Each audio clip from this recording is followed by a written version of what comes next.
Okay, we're covering section 10.4, inscribed angles. And here we go. An inscribed angle has a vertex on the circle. So it has a vertex on the circle and sides that contain chords of the circle.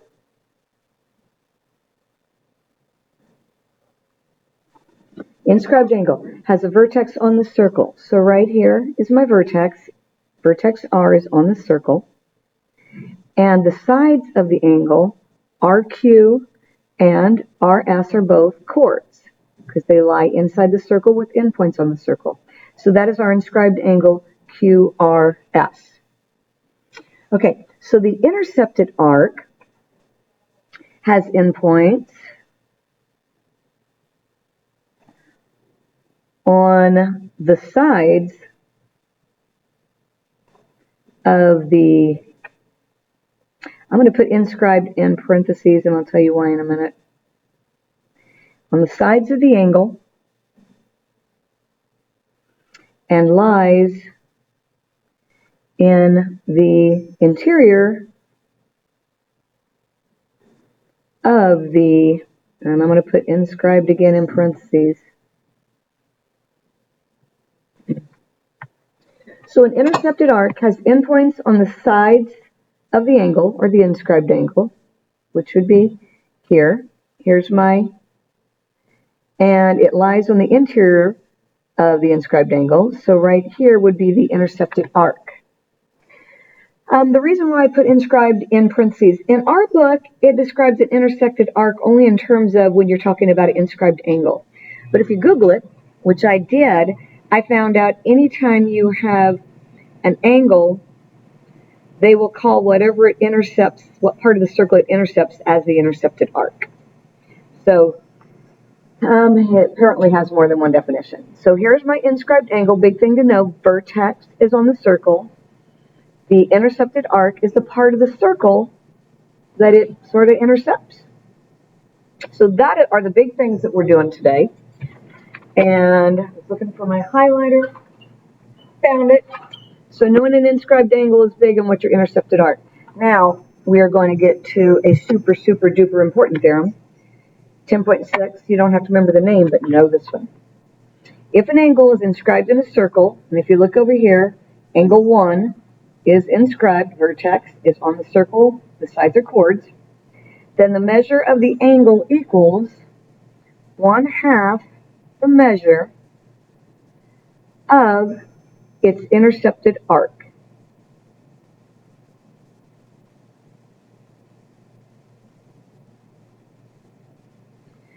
So the angle, the measure of angle 1 would equal, what would equal? 1/2 of the measure of its intercepted arc, AB.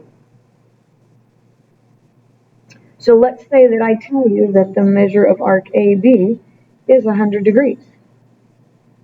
What would that make angle 1? 50 degrees, you are correct. It is half. Do you remember what our other formula was? What if I had an, what do you call the angle where the center is, the vertex is on the center?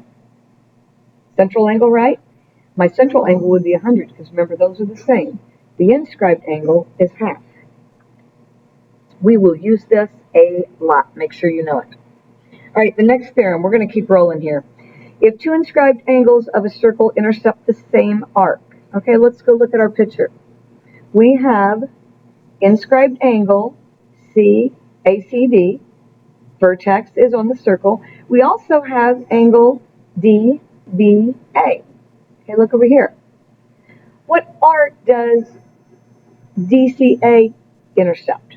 This one right here. What arc does DBA intercept? Same stinking arc, right? So guess what? What would we know about their angle measures? I hope you said they're congruent, because they are congruent. measure of angle C equals the measure of angle B. And let's say, and here's how we could prove it because of this one right here. If I tell you that this is 80 degrees, this would be half, it would be 40 degrees. This one would be half, it would be 40 degrees. So obviously they both have equal measure. So I could also write angle C is congruent to angle B, which actually matches our theorem. All right, important ones. You will promise you're going to see those a lot. All right, last class, do you remember we had a circumscribed polygon? Okay, I'll pull that right up here. The circumscribed polygon is when the polygon was circumscribed about the circle. And now we're looking at an inscribed polygon. So the polygon is going to be inscribed inside the circle. So when you have that, all the vertices of your polygon must lie on the what? Yep, the circle. So all your vertices are on the circle when it is an inscribed polygon. That means the circle is circumscribed about the polygon. So if it's a circumscribed circle, sort of the opposite of this, it must contain all the vertices of the polygon. All right, so I think we are actually just down to 2 more theorems. We're rocking and rolling. That's the way I like to do things. So anytime I go too fast, you hit pause. Otherwise, we're going to move and groove. Theorem 10.8. Oh, man, we use this one, and you guys forget about it. So these are all good ones. An inscribed angle of a triangle intercepts a diameter or semicircle if and only if. Okay, so here's my inscribed. Where's my vertex? On the circle, so it's inscribed. And it intercepts a diameter. Here would be my diameter. So the endpoints of my angle are where at? They're on the endpoints of the diameter. You know that if and only if the angle is a right angle. So if I give you this picture, I will not tell you necessarily every time, but you have to know that this is a right angle. Now, I can draw any time. As long as I put an angle, I can draw another inscribed angle. Okay? It's inscribed because my vertices is on the circle. My endpoints are on the endpoints of the diameter. What do you know about that angle? Right angle. I could do this all day. Boom, there's another one. I'm not going to because I want to keep moving. But we could do this all day. Do not forget, an inscribed angle of a triangle intercepts the diameter if and only if it's a right angle. And the last theorem is 10.9. If a quadrilateral is inscribed in a circle, okay, we're not talking about any quadrilateral, but if it's inscribed in a circle, then we know that opposite angles are supplementary. So that would tell you that the measure of angle M plus the measure of angle K equal 180 degrees. And I could do the same for L and N. This is not for any quadrilateral, only if it's inscribed in a circle. All right, now I want you to do me one more thing. If you are listening to this video, and this is how I'm going to know for the kids that are actually listening and the ones that just watch it. If you're listening, come down to the corner and make a smiley face. Okay? This way, I know you're listening. Don't tell anybody else. This will be our secret. All right, so let's flip-flop over to the next page. I did this turn. All right, this is a whole bunch of problems. And what I'm going to ask you to do is what I would do is if we were in class. I would tell you to try it and then check it with me.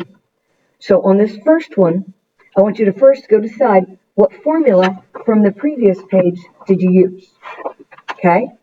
And then after you do that, I want you to work out the problem. So if you want to hit pause real quick, go find the theorem, work it out, and then unhit pause or hit play, and then see if we got the same thing.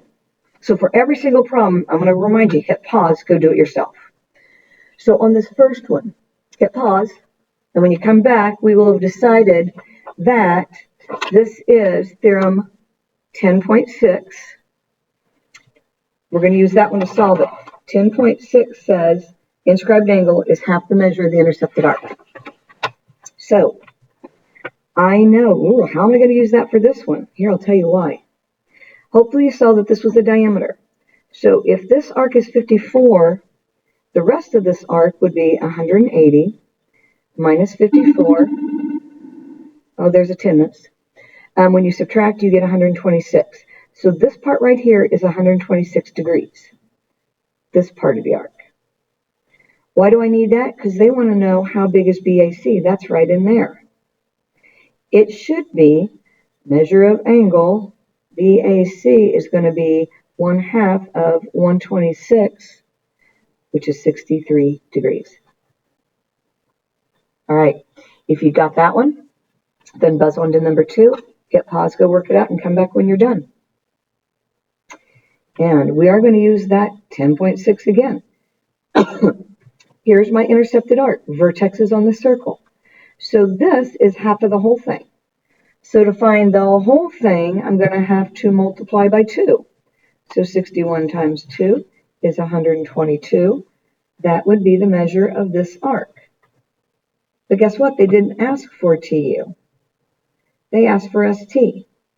Be careful. These aren't that hard, but you have to realize they did not want this part of the arc. So I'm going to come over here, take 180, subtract 122, and on a good day, you get 58 degrees. And that's the answer for the measure of arc ST. It's 58 degrees. All right, number 3. Go try it and come back. And hopefully you flipped over to the other page and saw that this was 10.7,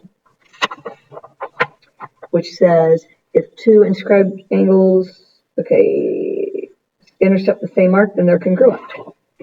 And you see that this one's 28 intercepts arc JM, and angle K over here intersects the same one, so the measure of angle JKM is also 28 degrees. Wasn't that great? No work. Love it. All right, buzz over to number 4, and I suddenly see an inscribed quadrilateral, which means that's going to be our 10.9. If a quadrilateral is inscribed in a circle, then opposite angles are supplementary. Awesome blossom. What did you say that was, 10.9? So, which ones do? We got to do, actually we have an X and a Y. So 2x equals 64. So x equals, oops, wait a minute. Stop. What did I just do? Hopefully you guys are not copying that down. They are not congruent. And this shows you, those are you kids that have me go, oh yeah, it's Miss Moore. She does stupid things like that all the time. We just said they're supplementary, not congruent. So do not set them congruent. And see, it just goes to show you I'm not going to stop this video. We're just going to keep rolling. Miss Moore makes mistakes. We're cool with that. So that's supposed to be 180, right? There we go. They're supplementary. Now I subtract 64, and 2x is 116. X equals 58. Had you fooled there for a minute, didn't I? Boom, there's my x. My y I will not screw up. 4y plus 64 equals 180. Got it right this time. You know, first you don't succeed, try again. So 4y also equals 116. That was nice. Didn't have to subtract very hard. Divide by 4, and y is 29. All right, there's my one mistake for today. Done. All right, we're sliding up here to number 5. Again, stop, see if you can go work it out, and come back. And this one, I see an inscribed angle with its endpoints on the diameter, which is 10.8, which says this is a right angle. So if this is 90 degrees, that means the other two will also be complementary. Add up to 90. So 2x plus 6, 8x plus 4 equals 90. Rock and roll with a little algebra here.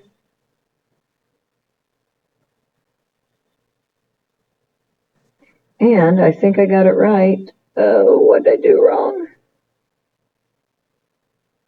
We changed the problem from last year. So I think I'm right so far. That's a 2x plus 6. I'm going, it doesn't match my old one, but we changed it. I'm getting x equals 8. But did they ask for x? No. Oh my goodness, all they asked for was the measure of angle F. We need to change this. We need to find x. Yeah, because we would never give you a problem like that. The measure of angle F is 90 degrees, but x is 8. So we're going to add that in there, find x, because that's a much harder problem, and that's what we would be doing. All righty. I bet she actually was going to find the measure of angle D or measure of angle E, and she put F instead. So we're going to keep rolling. All right, the last two parts. I love these. They give you a big circle, a few pieces of detail, and you got to find all the rest. So please come over and mark your circle. We know that arc SV is over here. It's sort of cut off, folded on my paper, but it is 86 degrees over here. And arc RT is also 86 degrees. And we know that angle RPS is 110. So I would actually love you to pause right here and go see everything else you can find, and then you can come back and check it with me. All right, so now that you're back with me, this is a central angle.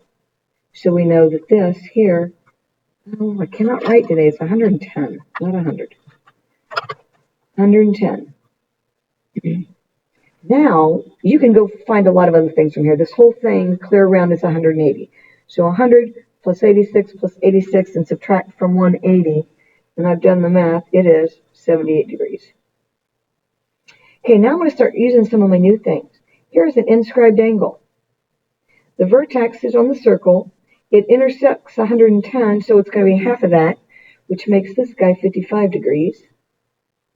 Look over here. Angle RVS intersects the same arc, so it's also 55 degrees.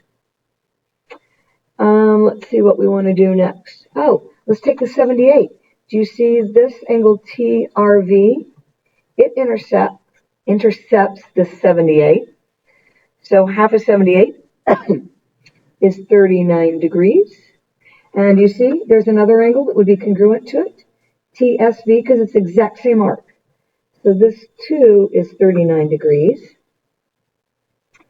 And there's one more they want me to find. I think we end up needing these angles in here. So we're looking at this. Guess what? What do you call from the center to the side of a circle? Radius, correct? So this is a radius, and this is also a radius. So these guys are congruent, which means your base angles are congruent. So if you take 180, subtract 110, that means you are left with 70 degrees for both of those. And what does not look right there? So if you divide that by 180, why do I have something else on my paper and I'm going, what is the problem? Did I do that right? 180 minus 110 sure looks to be 70, and half of 70 should be 35. So that's 70 plus 110. I think that's right. We're going to go with it. And if it's wrong, we're going to be really ticked off and we'll have to come back and do this again later. But I'm pretty sure we're right. So let's go answer these. The measure of angle, RPT. Hard part's finding these. Where'd P go? P is my center. RPT is 110 degrees.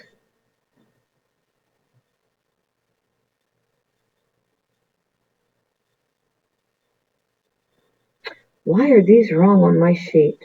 RPT. I picked the wrong angle. RPT is not even drawn in. Interesting. Take this back. I'm sorry. RPT, I don't know why we have this one in here. RPT is not even drawn in on our triangle. RPT is here. But we know how big it would be. It'd be the same as your arc, so it's 86 degrees. It's just not drawn in. Strange problem. Measure of angle SVT. Finding these letters. Here's S, V, T. We don't have that whole angle, do we? We didn't do that one, but let's look. This is an inscribed angle. It intersects arc ST. So clear all the way around is 110 plus 86, which would be, the whole way around would be 196. So what's half of 196? I'm going to not trust my brain right now because we're making mistakes. Okay, 98 is what I had. So we're making sure that one's correct. That one's 98. Then they want to know the measure of RVS. RVS. Hey, we got that one. That one's 55. We're good. Arc TV. TV we already have. That's good. That's 78 degrees. Arc RS we already have. Now we're back to some easy ones. Thank goodness. TQV. TQV. Well, we don't have that one in there, do we? Okay, so what do we know? We know, why do I have, oh, let's look. This is intercepted arc of this angle right here. So it's an inscribed angle, so what's half of 86?